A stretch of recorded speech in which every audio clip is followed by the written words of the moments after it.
Welcome, Michelle. Thank you for joining me for this YouTube series on self-publishing. I have your official bio below for everyone to read, but would you mind telling us a bit about yourself in your own words? Sure. Thanks for having me. It's great to be here. And right now it's April and we have the air conditioning on, which is a whole new feeling. But a little bit about me. I'm a breast cancer survivor, which is new, still kind of a new title for me, something I never imagined would be part of my story, but it is. But I'm really proud of that. And it's actually what pushed me to self-publish my first book. So I'm a big sister. I have 4 younger sisters, and I love being a big sister. And I have naturally curly hair, which did come back after I lost my hair. I lost everything, but my curls came back. So that's a little bit about me. Amazing. Thank you for introducing yourself. So I know some of your self-publishing journey, but would you mind telling those who are watching what the title of your book is and when you published it? Absolutely. So the title of my book is The Dictionary of Grandparents, an alphabetical guide to mining your memories. And I published it in March of 2023. So not too long ago, and it's still very surreal. It's a book that I've probably been writing since I was a little girl in my head on scraps of paper, and then just pulled it all together really in a very short amount of time in terms of the heavy lifting of the writing work, because I kind of started the self-publishing journey with a different idea in mind and just didn't feel like it was the right one. And once I started following that lead of my first book, well, I always thought my first book would be about my grandparents. And once I started following that track, then it really just came together. Not easily, of course, because writing a book is not easy, but it came together much more naturally then. And I had so much fun doing it. Absolutely. So all of this is fresh in your mind, which is great. I've had some guests who they've had to look back for a few years and go back to, what it felt like being in that process. But for you, it feels like yesterday, I'm sure. Yeah. So let's just dive in. And if you can walk us through what led you to decide to self-publish. Well, that took some time too. I tend to think about things in my head for quite a while before I go for them. And then once I go for them, I'm ready, but I spend a lot of time weighing options, doing my research. And I've wanted to write a book since I was a little girl. I've always been a writer. So there was never a doubt in my mind that I would write a book, but just how and when, that was the part that I had to, figure out. And I joined a community, a writers community, which is how I found out about Typewriter Creative, through that community. And I listened to the webinars and the presentations. I participated in Facebook groups. I talked to people and just got stories. We love stories. Writers love stories. And I just listened to people's stories about their publishing journeys, both traditional and self-publishing. And ultimately decided on self-publishing because I didn't want to wait. I didn't want that long drawn out process, at least for this point in my life. My dog's deciding to make an appearance. And especially after going through cancer, it really changes your perspective on things. They call it a life-altering illness for a reason, and it really does alter your life, not just during the time of the illness. And so to me, I had just been waiting long enough, and I didn't want to wait for a publishing house to decide to pick me up. And then even if they did pick me up on the first try, which is rare, I didn't want that extended lead time. I just wanted to get that story out there. And so for me, it really felt that self-publishing was the way to go. And just to have that control, creative control, and be part of the process too. I mean, I can't compare it because I didn't do the traditional route, but I loved how I got to be so closely connected to the publishing process. And that was really exciting and fun. Yeah. Yeah. Those are some common themes I'm hearing in this series for sure. Well, I promise I didn't talk to the other writers. I don't even know who they are, but that's interesting that those themes are coming out. Yeah, absolutely. That's great. So what parts of this self-publishing journey did you enjoy? I loved the cover design part. I mean, that was just so much fun. It was just, that creative part of it, because even in the creative aspects of writing, there's a lot of work to it, just hard work, just push through, meet that deadline. Even when you're having fun, you're trying to meet these goals. And I feel with the cover design, I got to be creative. I got to explore a different aspect of my creativity that didn't have anything to do with words really. And I just loved it. I loved working with the designer. Every time she would send something, I would just scream when I'd open it. And it was so exciting too, to feel that what I shared in terms of what I was looking for coming through in the samples she sent, like, yes, you got it. And even better than I imagined. And picking the colors, most of my Pinterest boards are color palettes anyway. Before I even started this process, I love color blends. And so that part was really fun too, just deciding on different colors, fonts. I love font and typography. And so that part was absolutely fun. And the interior formatting too. I was kind of surprised by how artistic that was. It seems so technical, but there's really an art to it. And it was fun to see the pages get laid out in that way too. Yeah, that's amazing. I love hearing that. Your energy shows, right? The excitement of being able to go through that. And I think there's something to having this vision and being able to hand it to someone who's able to create what you had in mind, right? It's such a wonderful feeling. The best feeling, because a big reason I chose self-publishing with Typewriter Creative is I know myself, and I know how much of a perfectionist I am, and how I would never be happy with what I did, and I would just work and work and work at it until I got it right, and still wouldn't be happy. And so that passing off was a beautiful thing, because I was still part of it. It's not like I just said, oh, here, go design a cover for me. I was very involved, but ultimately what she created was hers based on what I shared with her. And just that synergy was so cool and so freeing for me to not get stuck in that rut of this isn't right, and instead be like, this one versus this one, just simplified that. Yeah. Amazing. I love hearing that. So I assume that anyone going through the self-publishing process has faced and overcome some challenges. So would you mind just sharing with us some of those challenges that you faced and how you overcame them? Yes, it was definitely harder than I thought, even though I had prepared for this for years. I've been a writer, a paid professional writer for over 10 years. Actually coming up on 15 years. And so the writing part is not really what scared me. I never have a shortage of ideas. My problem is more refining the ideas and kind of putting it all in one thing and not rabbit trailing everywhere. So it was the confidence piece, which when I joined the writers community that I mentioned as well, that was a big thing for me, an eye-opening revelation for me, because a lot of what they talked about was overcoming imposter syndrome and the confidence in your writing. And I thought, well, I've been doing this, I've been paid for this, I'm good on that. But then it's a whole different thing to publish, self-publish, or traditionally publish your own book. It's just a totally different thing. And I was very surprised and taken aback by how much the imposter syndrome and the lack of confidence and the fear and the vulnerability and all of that just really kicked in. And that was definitely the hardest part, because there were times that I just thought, I need to stop, abort mission, stop, like, never mind, pull it off the digital shelves, pull it out, cancel the project. And I had to push through that. And of course, being a mom, my daughter has special needs, so I'm very hands-on as a mom, and just all of the other things that you're balancing. I mean, it's pretty rare for any writer, I think, to just say, I'm just going to go write this book and I'll catch up with you all with all of the responsibilities of life later.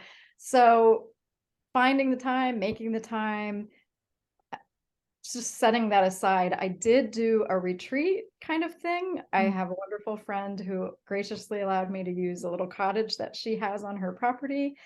I went and I stayed there for a weekend, and I just wrote the entire weekend. And that was such a gift to have grandparents come in and help. take care of my daughter and the dog and all that. So I could just focus completely on my writing. And that really helped get over that hump of just the production factor. Yeah. So. Yeah, absolutely. I appreciate you sharing that, it is challenging, and that confidence and imposter syndrome piece. I'm speculating, but I wonder if that is a little harder in self-publishing because you don't have that validation of this publisher saying like, yes, this idea works and we like it and we're going to put it out there. Like the validation has to come from you and maybe like the close circle around you that knows about your work and has, maybe read it, right? And trusting yourself, that's a big leap of faith. Totally. Yeah, there were many times I thought, well, someone else has already done something like this, or just how do I know this will work? So yeah. Or Absolutely. maybe I'm more of an essayist, maybe I'm not, a full book kind of girl. I mean, you name it, the thoughts came through, and I think it's just part of the process. And I know for next time to be prepared for that. I don't think even having done this now one time, I don't think that means that the next time through I won't have, existential crisis moments. I think I need to just be prepared for them and know how to breathe through them and work through them. Yeah, absolutely. So we've touched on this a little bit already, just some of the stuff that, you've handed off, but I'm curious if you can dive in a little bit more just in terms of what parts of this process you did yourself and what you hired out. Yes. So it was so helpful to have the expertise and experience with publishing to Amazon, knowing what kind of keywords will get traffic for the book, how to arrange the text and the content for that page. So that was so helpful to have the marketing help in that way. Just, it's so overwhelming. The whole process is overwhelming. You're overwhelmed with the emotions of imposter syndrome. You're overwhelmed with timing and deadlines and fitting it all in. And so to be able to pass off things like cover design, interior formatting, and then that marketing piece and getting it all uploaded to Amazon, because I had looked into that on my own a few times. And every time I looked at it, I just thought, this is too much. I can't figure it out. It was so nice to know that that was all part of the process of working with Typewriter Creative to say, here you go, or tell me what you need and I'll give it to you. And then you take it from there. I mean, I do very well with lists. I make lists all the time, probably too many sometimes, but if you give me a list, and that checklist as well was so helpful because I could refer back to the checklist of what was needed, the questionnaire, and all of those things that I could pull from throughout the process. Bios for social media pages and things like that, but just even knowing how to get it uploaded to Amazon and distribute is, I'm still learning so much, but there was so much that I didn't have to think as hard about because it was passed off, and that was such a relief and just a boost. It gave me that confidence and that validation that we're really doing this. I mean, every time I got the email, like, now we have to do this, it was like, okay, this is getting really real. Like, this is not just an idea anymore. This isn't in the perfect future. This is really happening. So, and the timeline too, not just the actual checklist, but having deadlines was something that I knew I needed. Even more maybe than the validation of a publishing house, was somebody to just say, hey, we need this by this time. So stop rabbit trailing, stop spinning your wheels, stop questioning everything, and just get it done. So yeah, I just want to affirm you that is so common. Okay. Oh, that's so yes, so really common. Yeah, Because good. you get to be part of the process, but it Right. also means you're part of the process and you have Right. all of these opportunities to overthink, right? Yes. And so it's something that our team loves to do, is just be able to like take that and be like, hey, Yeah. these are great. and we need to have a decision by this day. Yeah, Right? Because we absolutely. know, like, we believe in our clients. Like, we know you've got this. And you Mhm. sometimes just need a little push to make the decision and decide. And then we all get to move forward and it's great. Right. But when you're in that sort of indecision part, oh, it's Mhm. so uncomfortable. Yes. My I had a therapist that talked about the radical middle all the time. Mhm.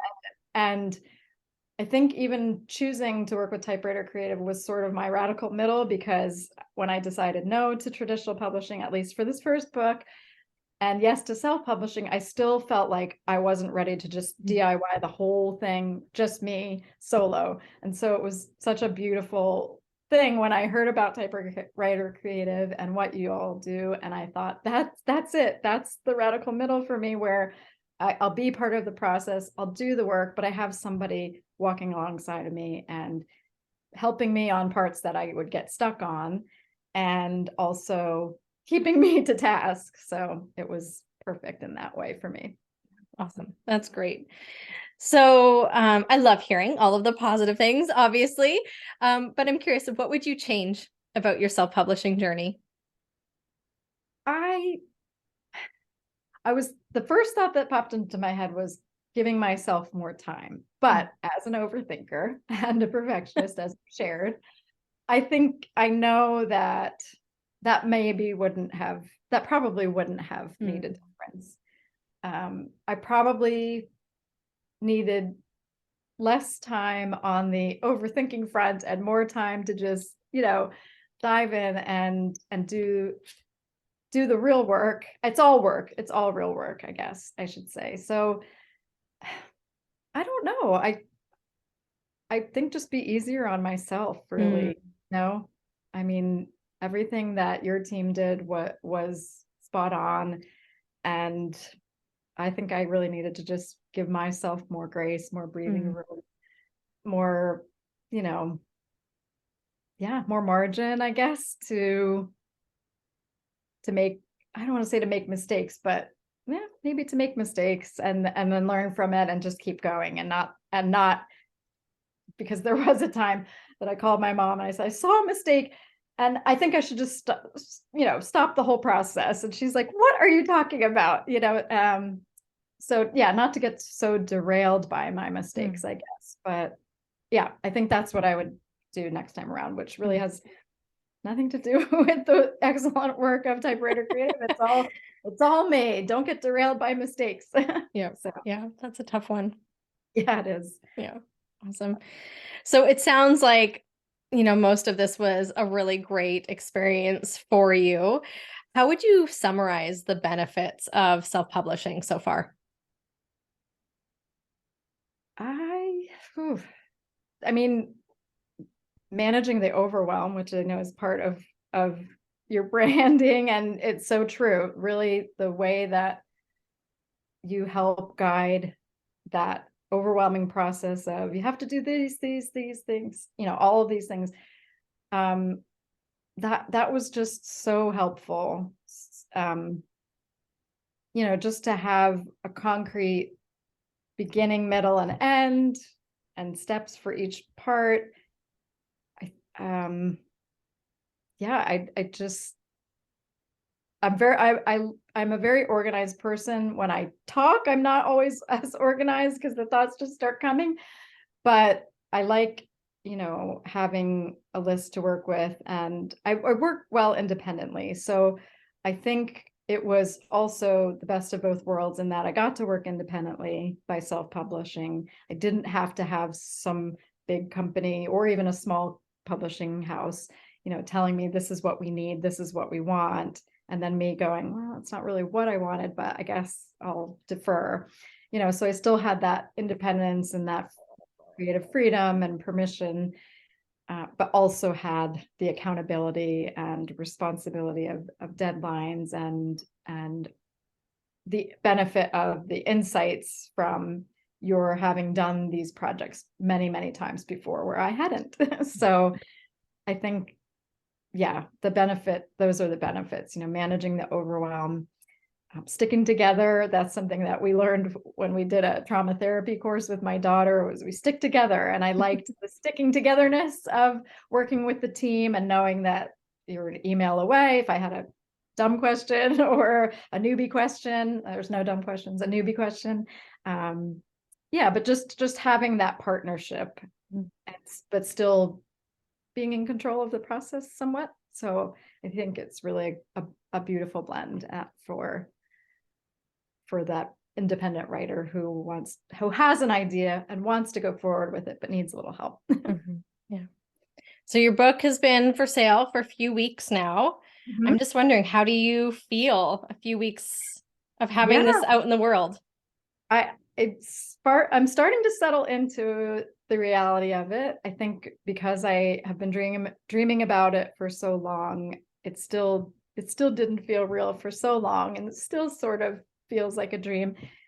But my mom has been my biggest cheerleader since I was a little girl. When I was younger, she went to a writing conference on my behalf, like I was a kid, but I was in gifted writing programs, and she saw that and just would bring my writing to places. And now she's bringing my book everywhere and asking them if they can sell it at like independent bookstores near her. I'm like, you need to be my agent, my promoter, So it's really exciting to see that. And I'm starting to get feedback from people who have read it, people that, of course, people I know, but then also people that I don't know who are giving me feedback about it. And that, I think that is really solidifying it for me, that this is real, like people have read it. And of course, going back to all those crazy existential thoughts, like nobody died, nobody called me up and said, hey, what did you do here? Like all of the feedback has been positive. So that's an affirming feeling and a validating feeling, I think.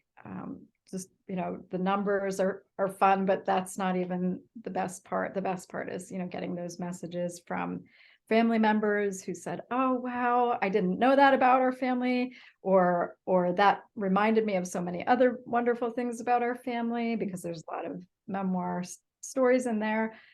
But then also for people who are not related to me to say, oh, this made me think of my grandparents, and thank you for that. Yeah, that's definitely the best part of it. So I love it. Yeah. Awesome. So there are people watching this who are just in those beginning stages, doing the research, trying to decide if they want to self-publish. What would you say to someone who is considering self-publishing? I'd say go for it. Don't sit on it too long. If you've considered it, you've done your research, and you want to work with a partner or not, I think don't wait too long. Don't overthink it, because there's learning opportunities in whatever process you would choose. And so I think if you're thinking about it, just go for it. I say that a lot now, especially post-cancer, when people say, I'm thinking about going on this trip. I'm like, go on it, do it. So yeah, just do it. Amazing. Well, thank you for joining me, Michelle. I'm sure that this was helpful for people, and I love that this is so fresh in your mind, and I think easy to communicate, some of those highs and lows of the process. So for anyone watching, I'd love for you to leave a comment below with just an insight you're taking away from this conversation, or let us know if you're deciding to self-publish thanks to, hearing Michelle's story. That would be fun too. But yeah, check out Michelle's bio, link to her book below. And otherwise, thank you again, Michelle, for joining me. Having me. You're welcome. Take care, everyone.